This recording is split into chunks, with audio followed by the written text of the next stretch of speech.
It does appear that the deputy will be okay. He was actually exposed to fentanyl, and we had to administer Narcan because he collapsed after being exposed. And we were looking for a wanted subject who was supposed to be in a particular car. Deputies observed the car, attempted to stop it. As it turned out, the suspect we were looking for was not operating the car, but the driver began throwing what appeared to be drugs from the car. They followed the car to a nearby residence where he discarded additional drugs as well as concealed a handgun within the car. The person, the suspect, Howard Marks, is not too long out of prison.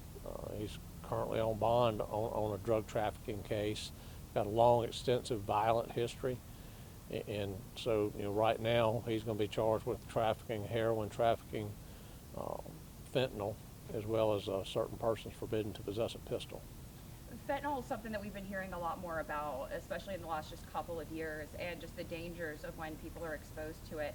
What kind of precautions does the sheriff's office take to protect against it? All the prescribed precautions. What we believe happened in this particular case, the deputy had on gloves.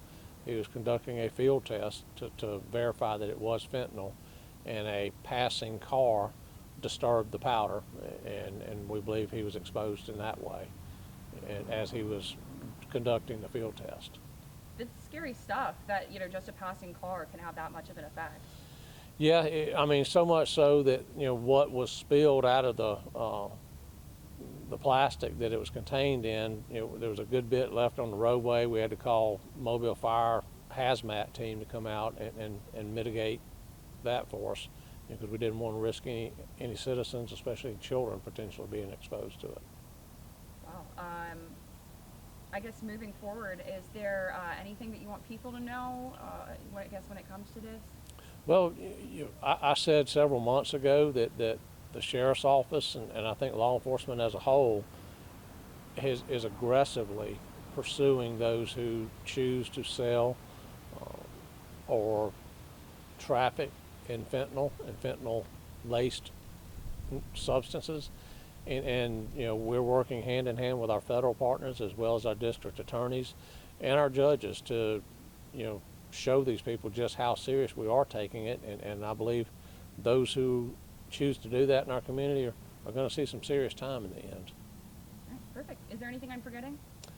No, just again, when people see things such as a pursuit or law enforcement activity, just keep your distance until we can make sure everything's safe, and because there were a lot of people stopping and looking, and they could at times risk exposure as well.